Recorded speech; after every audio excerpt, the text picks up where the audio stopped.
I know people are still streaming in, but I got a lot of stuff to cover.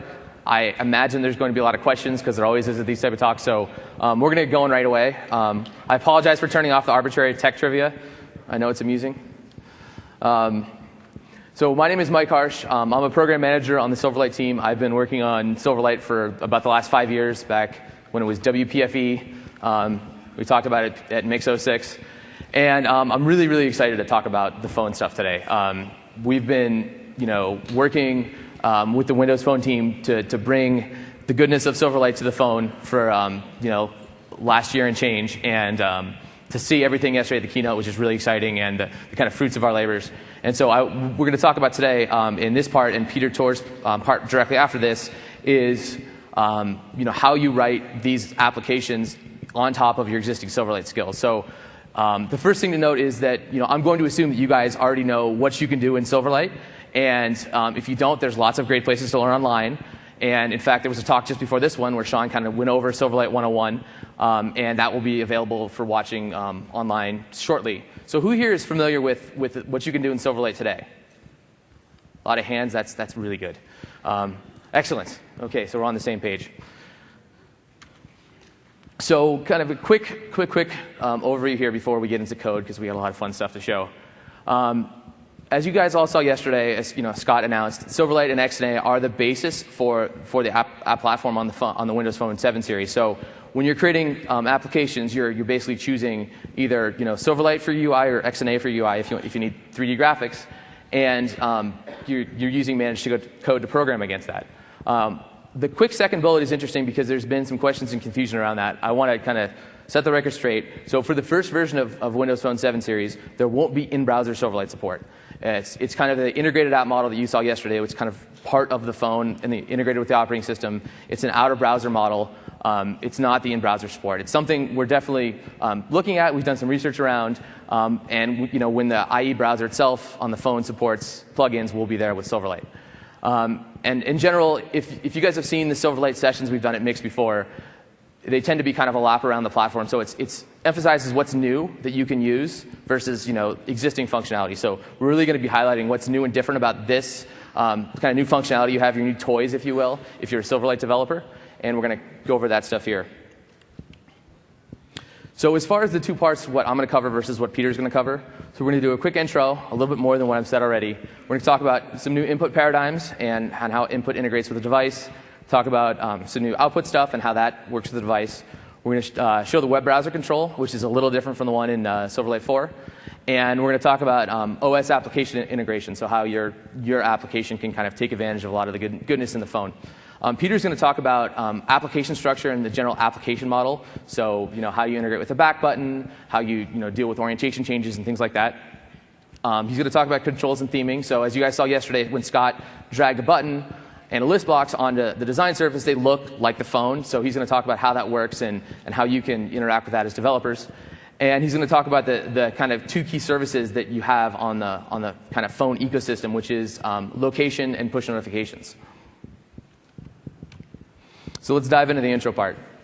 The slide guys went a little crazy with this slide. I don't know about the hockey thing. But generally speaking, what we're going for is, like Scott said, is not Silverlight Lite, but just Silverlight, just like you guys expect to have. You want you to be able to use the existing code that you have, use your skills, use your resources to find code, use all the same places you go to learn today. We want all that stuff to apply to Windows Phone 7 series development. So basically, if you're a Silverlight developer, congratulations, you've just graduated from Windows Phone app platform school. So you're now Windows Phone developers, which is probably really, really exciting for most folks. So let's kind of show this in action. So Sean showed in the previous talk, showed this to a version of this to some folks, but not everyone saw it, and I kind of want to show it as well because it's pretty neat. So what we've got here is Visual Studio 2010, and this is the full version. It's not the developer, it's not the Phone Tool Express SKU, but if you do install the phone tools, you get phone support inside of Dev10 Professional. And what we've got is a solution here that has 3 projects in it. We've got a phone host project, we've got a browser host project, and we've got some basically shared code. So this thing has the shared code project has a control inside of it and has a library. It's a DLL essentially, and both of these hosts reference this. So what we're going to show basically is we're going to write some code here. We're going to write a super simple user control, and then we're going to run it both in the browser and in the phone emulator at the same time with the same binary. So first things first, we'll do a little hello world action. So we'll drag a button on, double click, message box.show, of course. So one of the cool things you have here is you can do system.environment.os version, and you can actually get whether you're running an NT or CE. So that's how you tell if you're running on the phone or running inside of the browser. And we'll just toString that. We'll give our message box a title, and we'll give it an OK button. So build this control. You'll notice that we've got a sign surface there. We have a browser app that has our button inside of it, and we have a phone app which also has our control inside of it. So if we deploy this, fire up the emulator, you see our button there. And then if we go to the browser host, you'll see we have the exact same code. Hello from NT, hello from CE. So that's how close these things are together. The same code can run inside both the emulator and the browser. So let's stop this. Head back to the slides. So as far as what you have at your disposal for this platform, so it starts with Silverlight 3. So if you're familiar with the Silverlight 3 BCL surface area, the things that you have from the UI stack and the BCL, the networking capabilities, that's the basis of this. On top of that, we've done a ton of performance work. You guys all saw the AP demo yesterday. You saw how smooth that scrolling and panning was. The majority of the effort we spent porting was making it fast and really smooth and making it easier for you guys to write fast, performant apps. We've done a lot of work to make it easier for you guys, for folks to write apps and not have to think about some of the, the subtleties of cache composition. But there's still some things, there's a lot of tips and tricks to know. And so Seema Ramchandani has a talk at 4:30 today that talks about specifically tuning your apps for the phone. It's a really good talk. There's a lot of in-depth detail there. I highly recommend going to that. So on top of performance, you've got hardware integration. So there's the things you'd expect. Obviously, you need to be able to talk to the accelerometer. You need to be able to talk to the GPS chip. But we've also got hardware decoders for video. So we kind of tapped into the the video processor on the system, so you get hardware accelerated video decode. So you can play back the same type of videos that you expect to play in Silverlight. We've also, of course, done the natural thing, integrated with the operating system. So that means application model support. So you can, have your Silverlight app as a pin tile on the start page. You can have, integrate with the software keyboard. We've loosened the sandbox a little bit, so you can do things like remove cross-domain restrictions for network requests. And finally, we've let you integrate with the applications on the phone. So you can integrate with the hubs, as you saw in a couple of the apps yesterday. You can kind of tap into the media hub, or you can integrate with the photo extras. But you can also invoke other things. You can invoke the dialer. You can invoke SMS. You can invoke the camera. So let's go jump in to talk about inputs, because this is the fun stuff. So the first thing we're going to do is talk about the integration that you have with the software keyboard and this feature called input scopes, as well as some of the built-in controls having gestures. Let's go back to our demo machine here. I literally just pressed close on Dev10. All right, so fire up the Express queue. So you guys probably all saw this yesterday. Create new project. You've got a couple templates built to help you get started. We're going to start with the basic one here.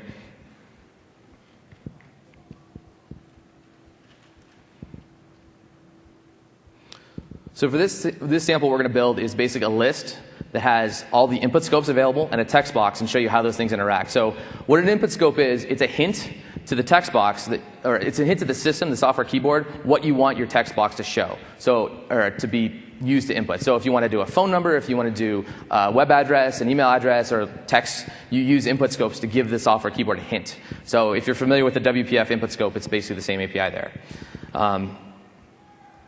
So we will start off by adding text box here that we're going to use as our input scope sample. We're going to add a list box to show all the available input scopes.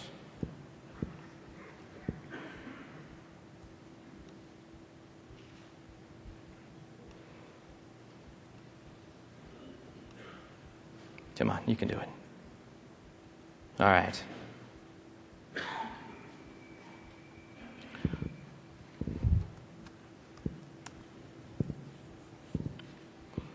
So basically, so now we'll double click to do the selection change event. So first thing we're going to do is to basically add a little sample code to help us work with the input scope enums. So this is a really simple helper class that lets you get basically a data bindable list of strings from any given enum, and then to basically convert enum values to and from a string. So we're going to basically data bind this to the list. So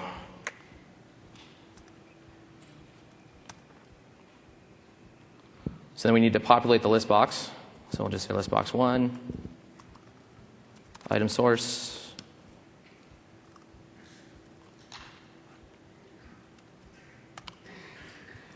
we'll use our magic enum helpers class, get values. So the input scope enum, we use this, is input scope name value. So we'll get these guys. And that'll basically fill the list with all the enums. And then when you select one and you bring up the text box, you want to apply that. So we have a little code here that sets this. So it's actually much easier to set an input scope in XAML. We've got a nice type converter for it. So you say input scope equals like telephone number. It's really simple. In code, it's a little more complicated because it's a complex property, and the type converter is taking care of this for you. But basically, we're just using this enum helpers to take the string that we got from the list box and turn that back into an input scope and set it to the input scope property on the text box here. So to deploy this out to the emulator,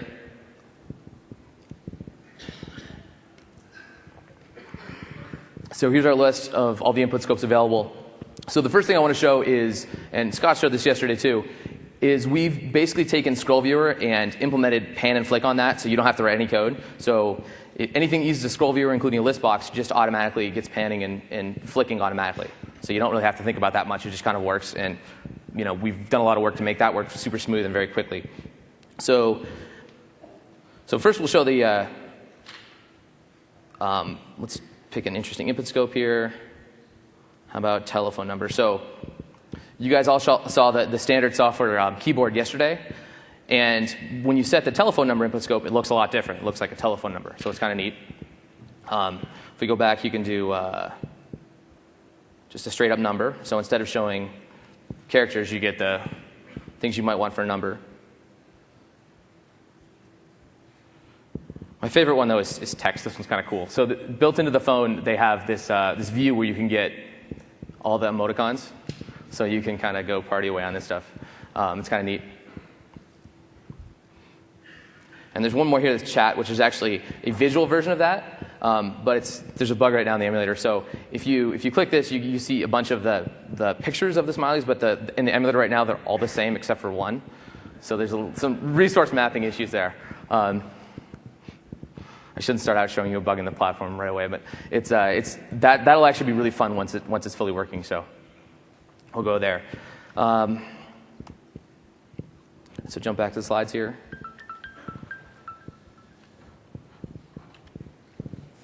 So what I just showed you is that the text box really integrates with the OS keyboard that's kind of built in. So as I make changes to the operating system, that just kind of is picked up in your application. Another thing that I didn't show, but we've done the standard kind of password obfuscation delay. So if you're inputting a password on a password text box, you see the character for a second before it turns into a dot. So just kind of what you'd expect on a phone, because the software keyboard is kind of tricky with passwords.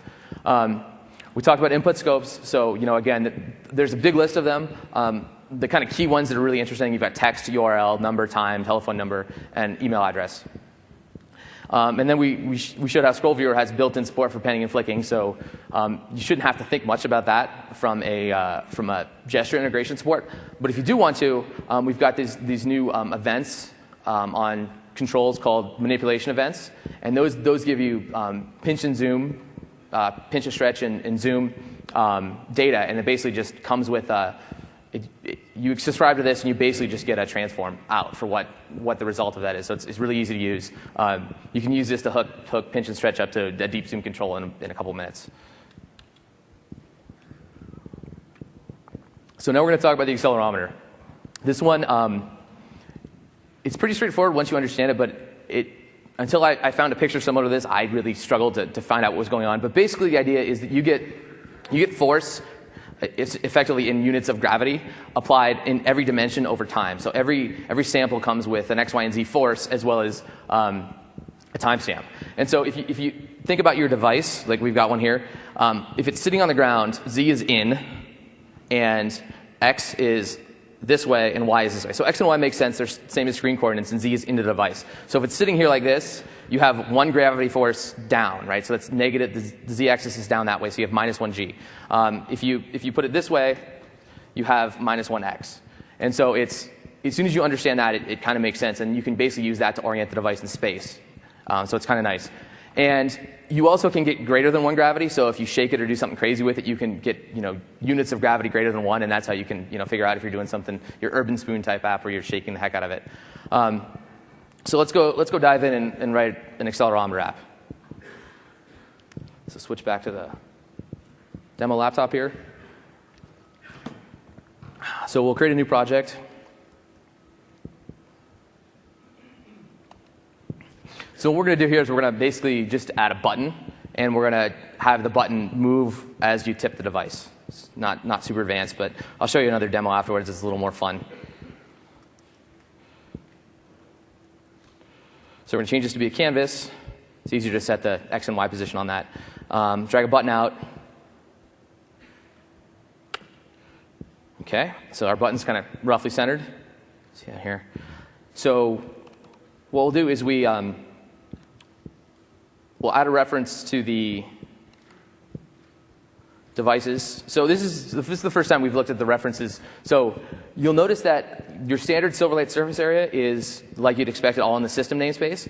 All of the extra stuff that's not part of the standard Silverlight surface is in Microsoft.star assemblies. So this is where you'll find all the extra goodness. So the accelerometer is in sensors, so we'll add a reference to that. The next thing we're going to do is we want to turn off the auto orientation support. Peter's going to talk more about that next hour, but for now we just want to keep it in portrait, so we don't want it to flip automatically, so we'll just set it to portrait. And then what we're going to do is create an accelerometer sensor. Type that. We'll use, and we'll just create a global variable because we're going to want that here. And what we'll say is accelerometer equals accelerometer sensor.default. So most of the sensors there's only one of, so they kind of have a static pattern where you just grab the default. You get the read and change event.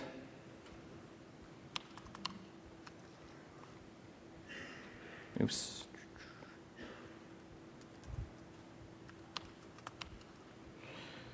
And then we'll start it.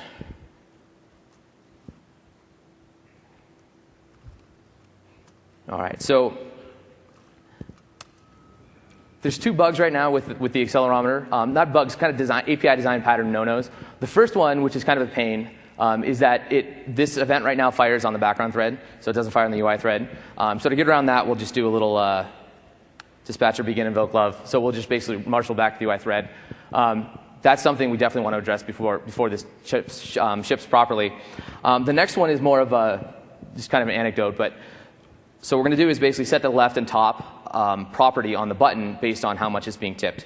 So we'll set left here. So this is just a little shortcut to type all the the attached property code that you guys probably all know and don't love. But to get data from the accelerometer, I have to tell you a little story first. So a lot of the devs on our team, they're a little snarky and they'll make fun of a lot of times people who put it process in the way that kind of that they deem is unnecessary. So the quote they use all the time is value is not going to add itself. Just, again, kind of snarky. And you'll see why they had a field day when they first saw what this API is. So to get value out of this, or to get data out of this, you say e.value.value.x. So look at all that value we've added. So again, this is a bug in the, it's kind of a design issue. They went a little bit crazy with generics, so there's a lot of dot values in there. So again, this is something we want to address before we ship. And I'm going to multiply this. So this is going to be a unit of gravity. And I'm basically setting a pixel based on a unit of gravity. So this is how you really do a physics engine, but we're just kind of trying to write the least code possible. So I'll just multiply this by 3, so the thing moves a little faster. And we'll do the same thing here too. So we'll say set top. And since the y-axis is kind of opposite of the screen dimensions, we're going to do negative y instead of add it. So again, we're going to add a bunch more value, and multiply that by 3. So now we will change this to deploy to the device because the emulator right now doesn't have a accelerometer support built in. And we'll see what we've got. So let's go fire up the Wolf Vision. It's definitely something the emulator folks are looking into. Like the PDC laptops that are floating out there have accelerometers built in, so it's definitely something that's possible. Okay, so man, can we get a little focus on this guy?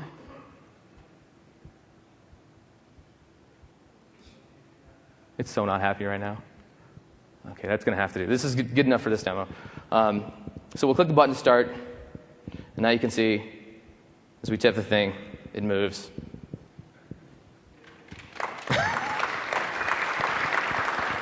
Yeah, I know, terribly exciting, huh? So did anyone go to Peter Blois's Blend talk yesterday? It was back-to-back with him on the phone session, so you might have missed it. He actually wrote a pretty cool game using the accelerometer, so I'm going to just show you that here. He's got all the code for that on his blog and kind of goes with his session, so I'll show you that here. Come on. Here's Madness. So this is a game that uses the accelerometer. It actually uses an existing Blend physics library, if you guys have messed with that from Blend 3. And again, he's taken an existing Silverlight library and repurposed it for the phone, and he's basically feeding the physics forces via the accelerometer. And it's kind of your standard little maze game. So you can tip this guy and have the ball move. Sorry. Press to start. Oh, God. It's a trap. I'm really bad at this, by the way. I've never beat it. Anyways. You don't need to see that. But anyways, it's just, there are a lot more interesting things you can do with the accelerometer. I just want to show you a really simple sample to show, how to use the API. So jumping back to the slides.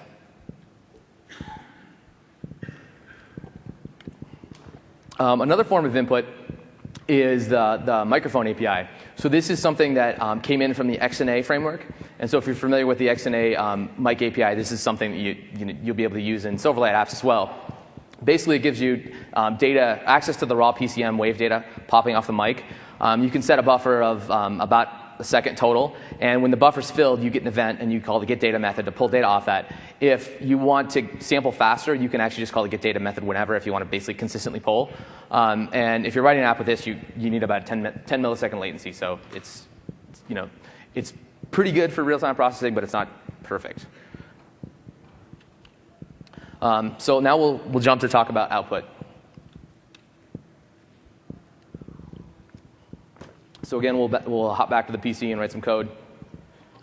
No need to hear me jaw on about this stuff. So create a new project here.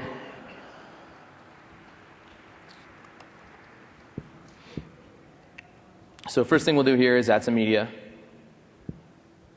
Drag it right in. And let's add on a media element. The media element you guys all know and love.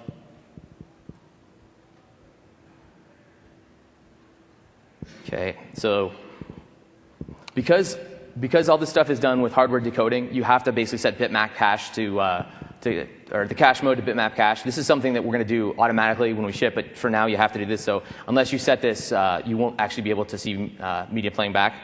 So we'll say cache mode.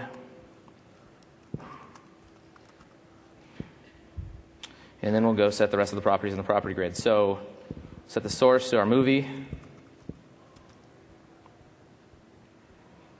Kick up the volume a little. And tell it to autoplay false. And so we'll actually set the,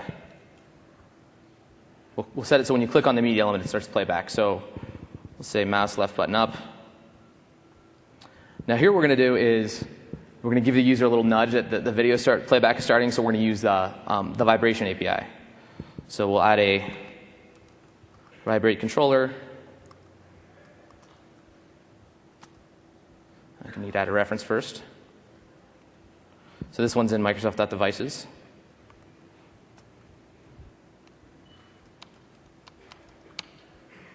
Sorry, what am I thinking? It's, again, this one you've got your default model here because there's really only one per device. And then this one's actually really, really simple. Vibrate controller.start, and just takes a time span. So you can vibrate for as long or as little as you like.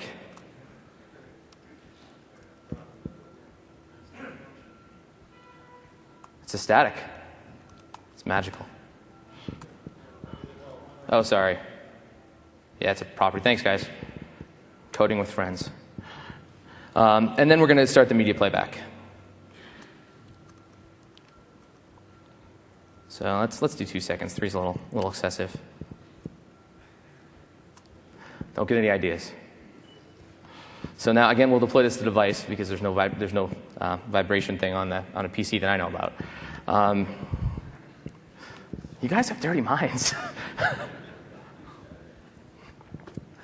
All right. So push that out to the device, so we'll go switch back to the Wolf Vision. To see the beautiful setting screen. I'll go home. So this is going to take just slightly longer to deploy. It's got like that video file's got a little bit of size to it, so this should hopefully take just a few more seconds. Oh yeah, and they gave me the highest tech mic technology they had to mic the device, so we're going to fire this up. See if this works. Come on, there we go.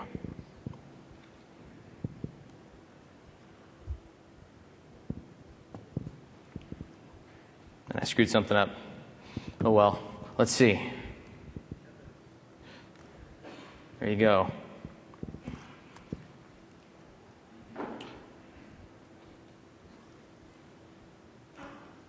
I'm going to go back to the laptop here, see what we did wrong. So it's content, that's correct. Spell bitmap cache right. That should work. Play false. Set the source. That should be good. We'll try. Yeah, there's a bug right now in the how that works. That's actually by design. We'll give it one more shot. Why not have two devices, right? We've got a spare here. We'll give it another quick whirl, and if it doesn't work, we'll move on. Of course, this stuff never works when you show it in front of a couple hundred people.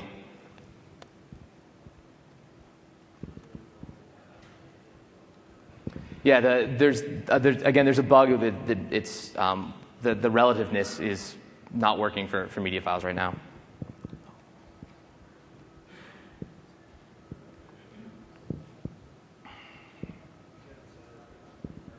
It defaults to content over a certain size. So I verified it was content too. We'll see. We'll give it one more shot.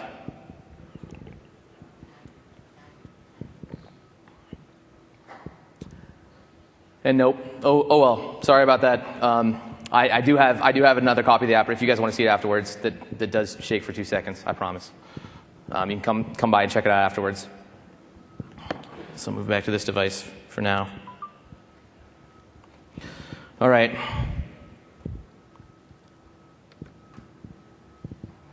Oops. More arbitrary trivia. So as far as media support goes, as I mentioned, we've got hardware decode of audio and video on the device. Scott mentioned this yesterday, but I think it's important to emphasize. You've got media stream source and play-ready DRM support. So the kind of key features that really help differentiate Silverlight media are available on the device. There's a couple limitations. The probably most important one is you can only have one media element at a time. It's kind of a limitation of the hardware resources you're using. And there's no video brush support. But you can still do, you can apply perspective transforms and clips and everything else to your media surface. The other thing you can do for media is you can use the XNA sound effect API. This is another API brought over from XNA that you can use inside of your Silverlight app that lets you, it's kind of optimized for game type sounds, so shorter sounds, looping sounds, things that you need to play kind of on top of each other. So that works pretty well for just playing wave information. And then we talked about vibration. Nothing magical there. You just, you get the vibrate controller and you have it vibrate. I'm not sure if the App Store will discourage you from vibrating for too long, but that's a call we'll talk about in the future. What is PlayReady DRM? PlayReady DRM is kind of Microsoft's DRM that they use for Xbox, for Silverlight in the past. It's kind of V2 of the existing DRM technology that Microsoft had. So it's been around for a couple years. It's kind of complicated. We can talk more about DRM afterwards if you're interested. All right, so the web browser. Who here is familiar with the Silverlight 4 web browser control? Who's played with that a little bit? So a few folks. So this one is pretty similar to the Silverlight 4 control. It has a couple tricks up its sleeve that the Silverlight 4 one doesn't have. The most interesting thing that you can do when you're building the OS as you're building a developer platform is you can work together with other teams in the OS to make changes. So the key thing that the web browser control has is it can act as a surface like any other control. So you can do perspectives, transforms and clips and other things with it that you can't really do with the Silverlight one because we work with the browser team to get a much higher fidelity browser experience inside the app platform. So the general stuff applies. You can point it to a URL to display web content, or you can use local content out of isolated storage. You can set the relative path so you can fish stuff out of isolated storage, and you can have still relative URLs inside of your web page. It has all the multi-touch stuff built in, so you've got pan, double tap, pinch to zoom. All the IE gestures are kind of built in; they just work. The application can interact with JavaScript, so you've got you don't have the DOM bridge in Silverlight anymore because there's no outside browser, but now you can have an inside browser, so you can interact with the JavaScript engine inside of the web browser, so that can kind of fire out and talk back. And also, some things to note is that the thing is optimized for privacy. So every single web browser instance has its cache and cookies kind of siloed per application. So caching something here won't help a different app. And also, script is disabled by default. So you can turn it on as an app author if you want, but it's kind of, again, optimized for privacy. So just a quick overview of how the kind of DOM axis between script and Silverlight works. So the blue box is Silverlight, the gray box is JavaScript. And what you're doing here is you're basically, there's a method on the web browser control called invoke script. And what that does is you give it the name of a function, in this case run script stuff, and you give it an arbitrary number of parameters, and those basically get passed to the JavaScript engine, and it calls whatever your method that you passed in, and it can take basically a string back as a return parameter. And there's also, going the opposite direction, you can basically do window.external.notify, and that'll fire an event on the web browser control, and you can fish back whatever string was passed in from JavaScript and fish that out into your managed code. So let's play with the web browser a little bit. It's kind of fun.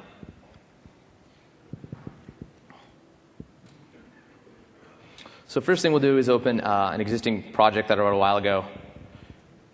It uses the web browser.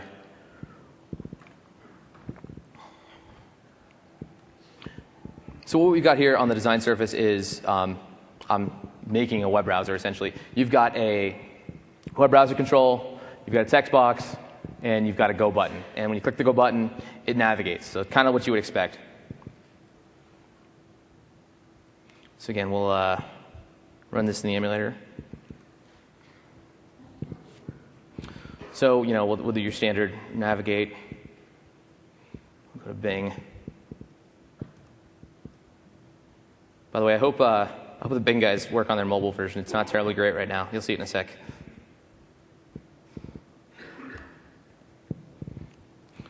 So that I actually already clicked this, so we optimize. So like again, you can do, I didn't write any code. The web browser just by default does, double tap to zoom.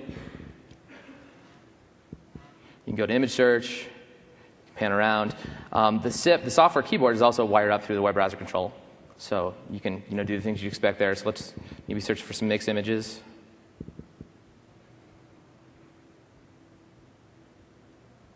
Oops.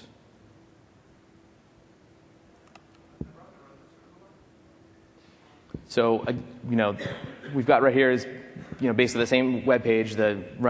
Basically it's the version of IE is a control inside of the inside of Silverlight, and it's kind of neat. You can just do your normal surfing, but because it's a Silverlight control, like other Silverlight controls, you can do some more fun stuff with it, like have a bunch of web browsers running with an image in a spinning cube with a perspective animation applied to it. So it's not your dad's web browser control.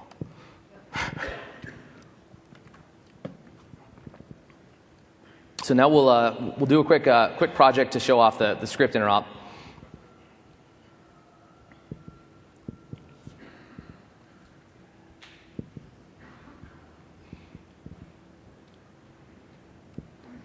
So again, we'll add a let's see, text box, button, and we'll add a web browser. So again, you can just drag this guy right out. Blog right now, its default size is 0, 0. We're on it.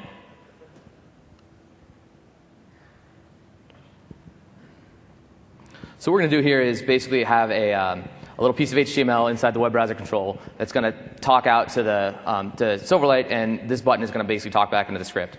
So make a web browser a little bigger. First thing we'll do is add our HTML page that we're going to use, the project.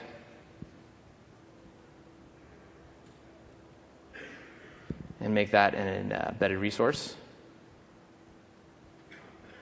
So what you'll see here is we basically have, it's super simple HTML. We have a text box and a button inside the HTML.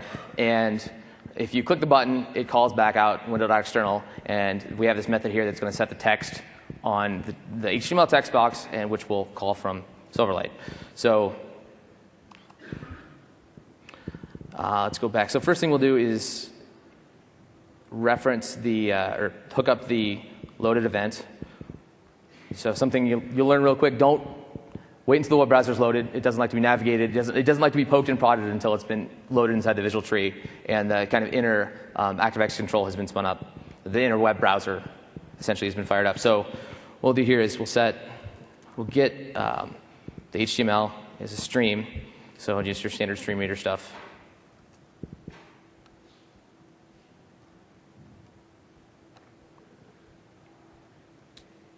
So fishing out the embedded resource as a string. Then we'll say web browser 1. So before we navigated to a URL, now we can navigate to a string. So you can just pass in any arbitrary string of content. And that should basically load up our web page. And then what we'll do in button click is we'll say web browser.1.invoke script. Give it our method name, and we'll pass in the text box.text.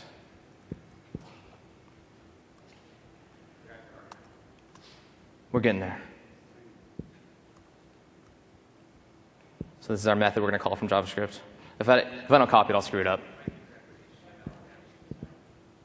Oh, thanks.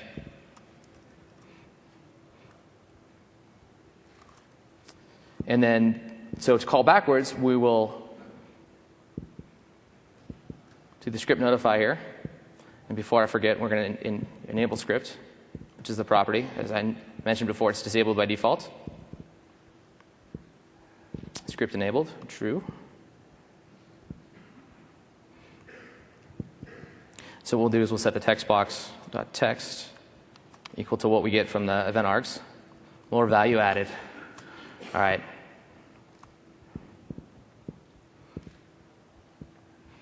So here's our HTML, which again we can just drag it around. And so we'll type in HTML first. We'll type in hello. Notice we get help from the software keyboard. And we'll set that back. And we can say world here.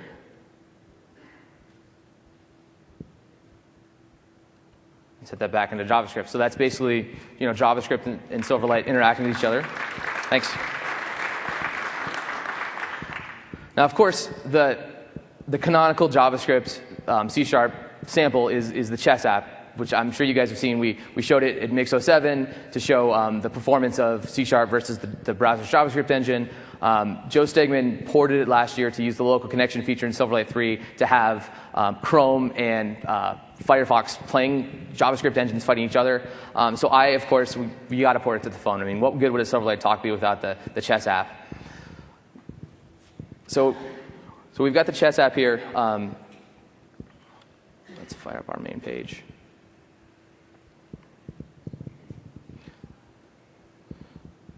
So basically what you've got here is, instead of taking using a host script engine, I'm basically dropping the web browser here. I don't know if you can see it. There's a little blue square right here. That's our web browser control. It's just hidden behind the chessboard.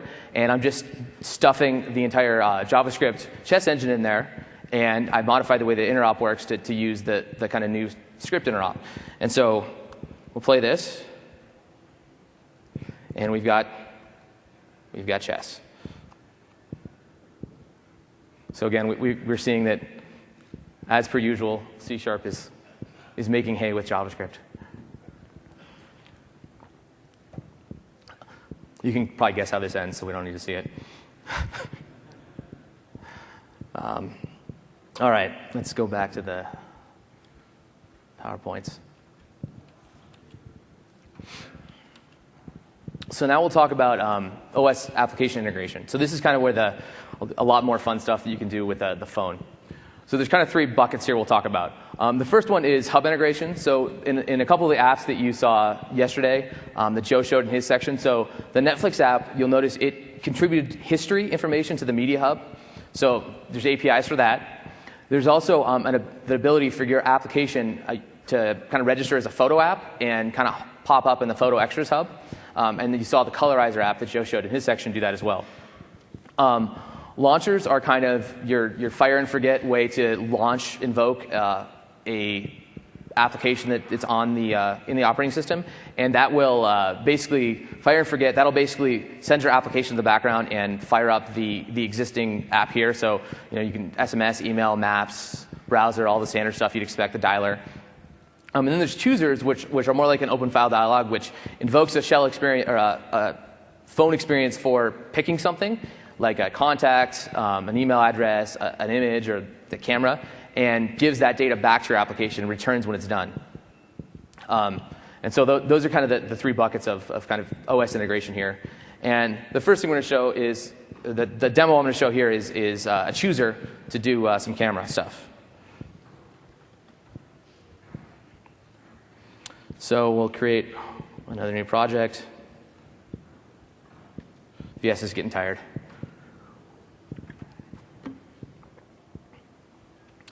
And again, we'll start with a button.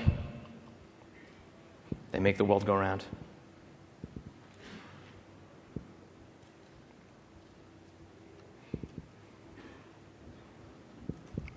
Call this take picture. I'll add an image.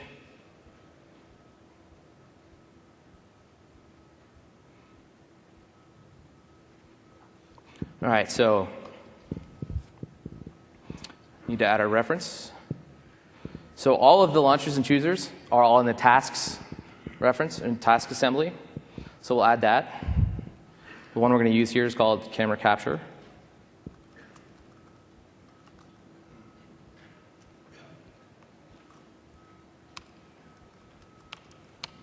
So these ones actually are newed up. They don't have the default instance pattern. And to use these things, it's pretty darn simple. It's just .show. Now, anything that's a launcher, that's all you need to do. One or two lines of code, fire off. A lot of the launchers are parameterized, where you can say you can feed them with data. So like the email launcher, you can set the two-line, you can set the body. But choosers have to return data. And so the pattern is there's basically a method that you override on this page application class, and you put your logic there. So this is, the method is called onChooserReturn. And again, you just override this. So what you get back into the event args depends on which chooser you're using. So the first thing you do is you basically you cast it to the type you want. So they're basically generic. So we're going to look for a photo result, and basically verifying that the cast succeeded. We have the right thing. We're verifying that the user actually accepted the picture that they took, and we're verifying that it's not null. You actually have a stream back. So in a little code. So what this code here will do is, and a little bit of that. So what this code does is basically you get a stream back. It's encoded as a JPEG, and you can use the setSource property on bitmap image to basically pass that in to seed your source, and then you set that as the source of your image. So basically this will display the picture as taken inside that image. But often, you don't want to just take a picture. You want to do something with it. You want to do some processing. You want to do some analysis on it. So for that, you need a writable bitmap. So we're going to create one here. And we'll seed it with our image, which now has the picture we took inside of it. And this thing takes a transform, so we'll just create an empty transform. We'll just create a transform group. And then when we're done processing, we'll reset our image source to the writable bitmap. Now, processing-wise, we're going to do some pretty fancy stuff. We'll grayscale the image. So this is basically image processing 101. You basically you tease out, the writable bitmap has a pixels array, which is a flat 1D array of all the pixels. The rows are kind of after each other. And you just basically iterate over each one. You get the average pixel value. You average red, green, and blue. You figure out the max and min. You get the average. You set red, green, and blue all to the same, and you basically grayscaled your image. Pretty straightforward. And then, like I said, we set it back here at the end. So let's pop this out to the device, and we'll see if we can take a picture. OK.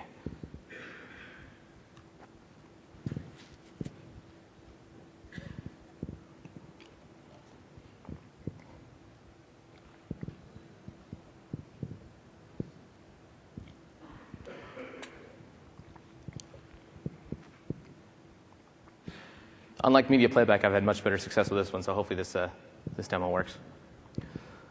So click Take Picture.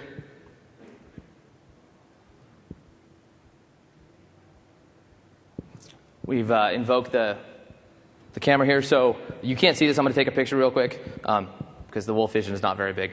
Yeah, OK. I see the ears. Actually, wait, hold on a sec. I have something better to take a picture of. I'm looking to enjoy myself after we're done, so we'll take a picture of my beer. I'm so fired right now. OK, so there's the picture we took. It's grayed out, and it asks us if we want to accept or decline it. So we'll accept it, and then we grayscale it. This is the default orientation. There we go. So there's our picture we took, grayscaled, and processed. Thank you. All right, so here's a list of launchers and choosers. This will be on the slide later. I don't want to linger on this. You can get this data elsewhere. I suspect there's going to be a lot of questions. So before we jump into questions, two things. So Peter's going to talk about a lot of stuff afterwards. So if you guys ask questions about something he's going to talk about, we'll defer that till afterwards. And if not, we can just dive right in. So Silverlight.net, there's forums there. There's links to get the stuff. Developer.windowsphone.com. A lot of great information there. Links to the tools. Check out my blog. I'll have all these samples up there, including a version of the media one that works, I promise. There's also a cool kind of research event going on. We have some focus groups where they're going to take basically a guided tour through the tools to build a couple apps and to get feedback on how well things are working. So if you guys are interested in participating in that, send mail to Susan. Her address is susanto@microsoft.com. So, or you can go see Susan right there. Don't all bum rush her at once. Yeah, gotta do all that stuff. All right, questions. Thanks. Thank you. Hi, Victor Larsson from Avanade. Regarding the browser for the phone and the web browser control, how is the support for Silverlight pages on the net? So that was the first, you might have missed that one. That was the first slide I said, if you came a little late. Basically, Silverlight, or Windows Phone 7 series, the first iteration, will not have in-browser support for Flash or Silverlight. And so that's something, again, we're working on. We've got some prototypes. We've seen it work, but it's not something we're going to be shipping in the first version. Okay, thank you. Are there any text-to-speech capabilities? Any APIs? I don't want to answer that right now. Can it be added on? Absolutely. Hi. Hi. Sorry about that. I was writing my notes down. No problem. Okay.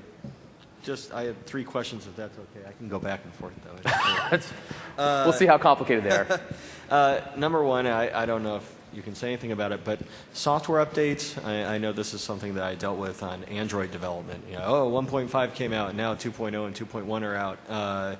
But sorry, it's up to the manufacturer. So is it going to be more like the Zune software update model where everybody gets the updates as time goes on? Yes. It's going to be much more like the Zune software model. Completely my decision. Thank you. Thank you. I'm here till Thursday. Literally. And then I've heard a lot about manifest type permissions. So where you could say you specifically have to grant, or you explicitly have to grant the user access to, say, your location. And I don't know how in depth that goes. Like on Android, there's like, I hate to keep saying so I'm that, not an expert in the model here, but I can give you the high level overview. So there's a set of things that are called capabilities. There's like 8 or 10 of them, and they map to things like using the webcam, using location, and those are all asked for at application install. So when your app goes through the ingestion process, we run static analysis on it to see what it needs. We then mark it as needing such, and then the page for the app will say it needs X, Y, or Z. And when you download it, it basically asks you for that as a user before the app runs. So you can't define that as the developer. You guys determine it? Well, by using the API, you have defined that it's a developer that your app needs that. Right? Okay. So so I think what you're asking is there a switch model where you can say, if the app needs it, I can use it. If not, it's like an add-on versus a requirement. Okay. So, but the model we have right now is kind of requirement only. All right. For the first last version. Thing, on the web browser control, how similar is that to the one that ships on the device? Meaning, is it just the same thing? Yeah, it's the same browser. And is there anything like hardware acceleration, kind of like they're showing IE9, because all these devices are going to have GPUs? So HTML5 support, hardware acceleration, what's in there? I'm not an expert on the browser team and what goes on there. It's pretty zippy. I've played with it, but I doubt you're going to have anything nearly as crazy as you can do with HTML5. So as long as we have the latest version of the operating system, the browser will have the same functionalities as... Yeah, the web browser control and the browser are the same thing. It's the same thing as the WebOC on Windows versus the actual IE on the Windows. Okay, thanks. Hi. Like everyone, I guess I downloaded the SDK and tried the simulator. I haven't seen any of the hubs. How are we going to test our apps, and how do we integrate with the hubs? It's a good question. I should have mentioned this. So the first version of the emulator we shipped we call it the mini UI. It basically only has IE in it. There's some settings and things like that, but basically you only have IE initially. There's a decision made based on we weren't ready to show the rest of the applications from a polished perspective. We didn't want to get that out there. So we wanted to get developers started and get you guys bootstrapped, but we weren't ready for the whole world to take a look at all of the other parts of the operating system, so they're not in there initially. That's not the final version. It won't be like that eventually. It's just for now. But that does mean that for now, basically most of the launchers and choosers won't work except for the web browser launcher. Okay. Hey, can you at least tell us a little more about what we can do with the hubs, and is there a session about that? There's not a session. I can give you some information afterwards if you want to come up and we can chat about Thank you. Okay, a couple of input questions first. So cut and paste is supported, built-in? Cut and paste is not supported. Okay, custom gestures. So can I get down to basic touch? And the current version right now that we're shipping does not have the Silverlight 3 just raw touch API. That's something that we definitely want to add back. That's something that's just, right now it's just slightly below the cut line, but if we get a lot of feedback, which we've been getting, that's really important. We're going to try and bring that back. Thanks. Web browser, is it possible to intercept JavaScript errors? That's an excellent question. I'm not sure. I know it's a good question. That's what I'm asking. And the very last one. You listed the fire and forget in chooser applications. Is it a fixed list? Launchers. Launchers, yeah. Is it a fixed list, or can it be extended? You can add your own to this list. It's a fixed list. There's a set of APIs. Thanks. So that's a good idea, though. Yeah, it's implemented in Android. I know. I thought I saw some mention of push notifications in the keynote. Can you talk a little bit about those? Peter's going to talk about that in the next session. Gotcha. There's diagrams and everything. Cool. 2 questions. Is there any support for pass-through authentication? Pass-through authentication? So, for example, capturing authentication information on the phone and passing it into the application on the phone. So let's say I create an application for a business scenario and I want to actually capture authentication. Can I pass it through? So your app can take in credentials, like a user can enter it, and then you can use the standard, if you're doing a network request, you can create a network credentials instance and pass that on. Is that what you're looking for? Yeah, like through Active Directory or something. Not through Active Directory though, right? So the support is basically this same thing that you have in Silverlight 4, which you can basically set the network credentials property with a username and password. Right. But there's no support for Active Directory. Second question.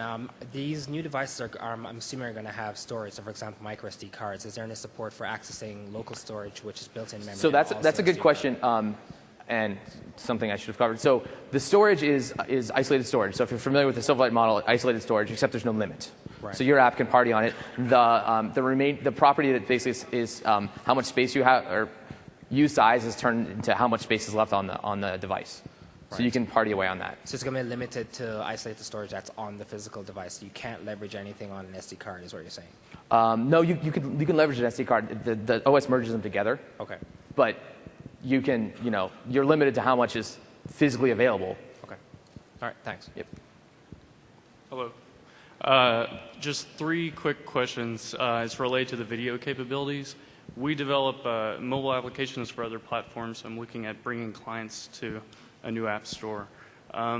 Is HTTP streaming supported, and what functionality is going to be there? Fast forward, rewind, pause, play? HTTP streaming as in smooth streaming, or? Streaming of video to the device.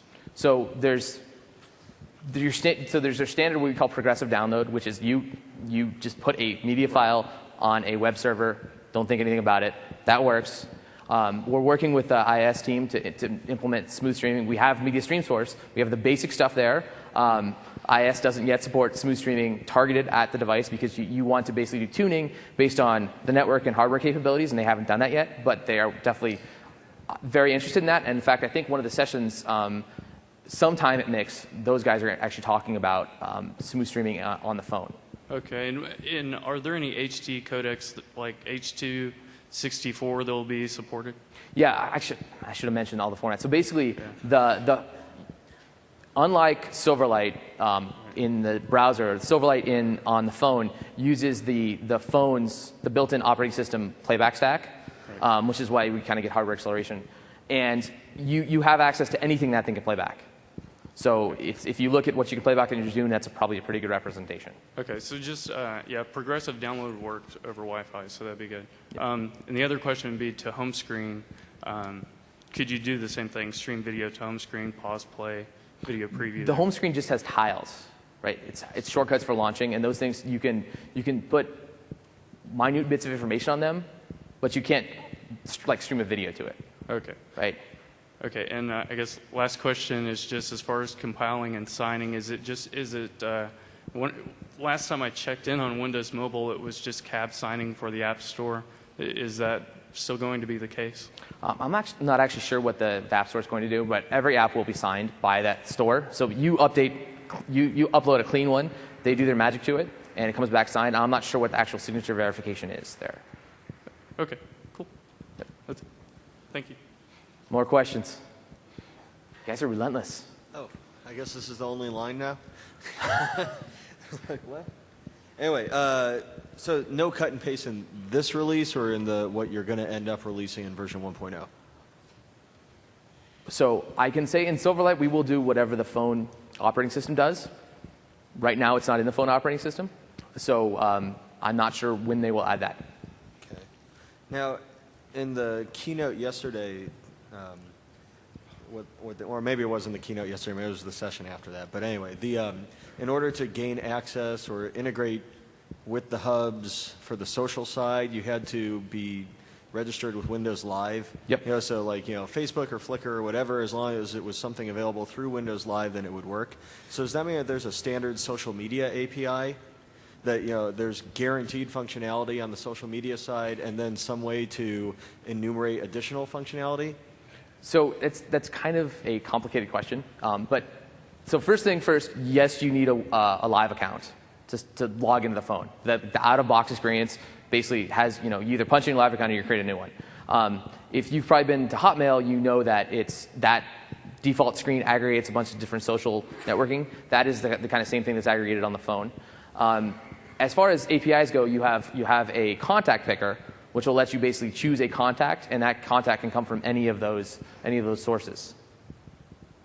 But there's no standard API like I need to send a message out to all registered social media services that I'm subscribed to. No, it's basically you pick there's no way to enumerate API initially, at least, to enumerate all of your contacts. It's basically grab one contact based on a user gesture, and then you have that contact's all their information, right? You have their Facebook information, you have all their contact points you have, essentially. Okay. And then, so you said that the OS merges the SD card storage together. How does that work? I mean, if you remove the SD card, do you just kind of lose the data that's on it?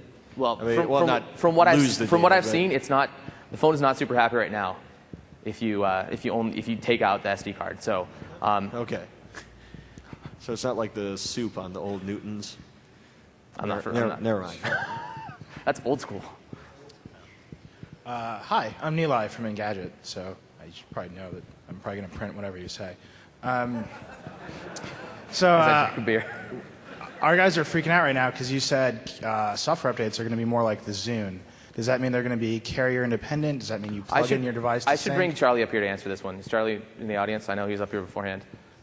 I'm definitely not an expert on the model. Okay. Charlie's talk yesterday was definitely the talk to answer that question. Okay. I can vector you to someone to answer to more appropriately answer a press question. All right. I was just curious. Vector away. All right. All right. So you can capture photos. Can you capture video and/or put that video into your application? So there is no video capture today, but it is something that can be added via software because the phone has video capture capabilities. Yes. Can you extend the UI of the built-in applications, like add, send via Bluetooth to your contacts app, for example? So there's only a couple of hub integration points in what we have right now. It's definitely something where, as you start to see the hub vision, that's where we want to add a bunch more APIs for it. So something like that is definitely the direction we want to go with the platform, but today there's not too many hub integration points, just a handful. Speaking of Bluetooth, are there APIs in it for There's not a Bluetooth API today. It's very painful. Thank you. So sorry to keep pounding you on the H.264 and 263. Mm-hmm. Does the phone have capability for encoding for 264 or 263? I don't know. I'm not sure what the encoding capabilities are of the camera built in as far as hardware. Okay, so I can get that question answered, though, if you come up afterwards. Okay. And then, most of that encoding stuff you want to have as fast as you can, but there's very little native support, for native code. Is that going to be a little bit loosened up for stuff like device specific, like encoders? Well, so OEMs and MOs, OEMs and mobile operators have a special tool set where they can do some extra stuff, but as a standard third-party developer, you won't have that capability to create a basically custom codec. Is there any APIs to get phone contact phone contacts or SMS, something like So that? there's the contact chooser where you ask the user to pick a contact, and you can get the contact information back. And there's an SMS launcher, which you can populate with any information, and basically that just opens up the SMS app with either text or contact information, depending on what you passed in. Okay, cool. Thank you.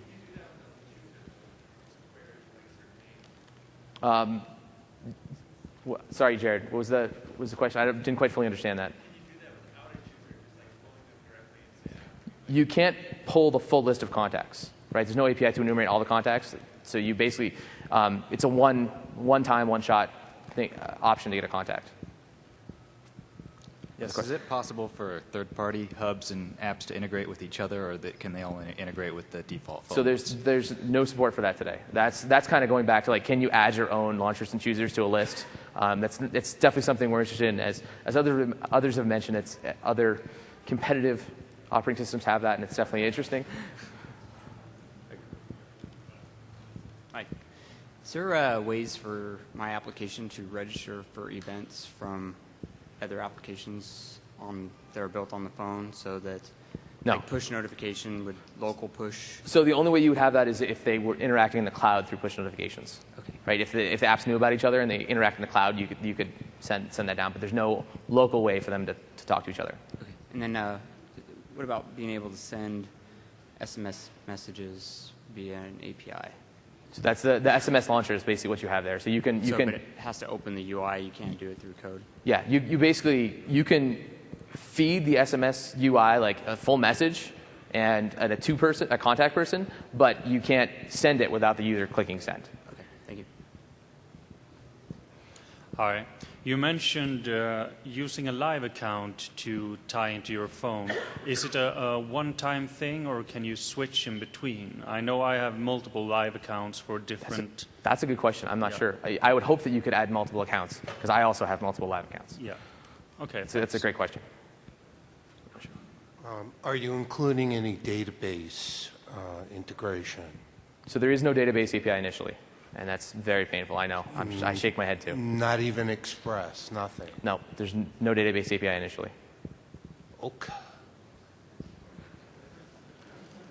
You were showing the shared code earlier between a Silverlight web app and the phone. So I'm trying to do that, import my app, and whenever I add a reference to another Silverlight app, it says something to the effect that adding a reference to another Silverlight app may not work properly. Yep. Can you explain that a little bit? It's a warning because there's a set of APIs which aren't there, like the DOM bridge stuff. Okay. So basically, there's if you go to Silverlight.net, there's a Windows Phone specific forum there. There's a list of all the APIs that aren't present.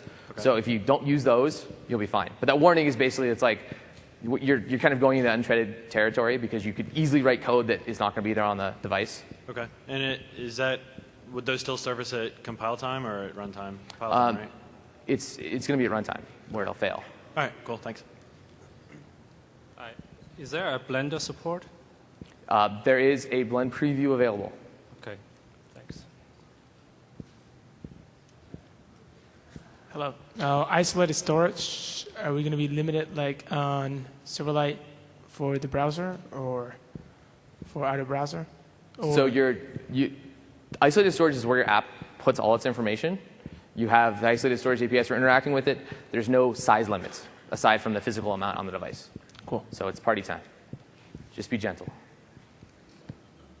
All right, thanks, folks. I think we're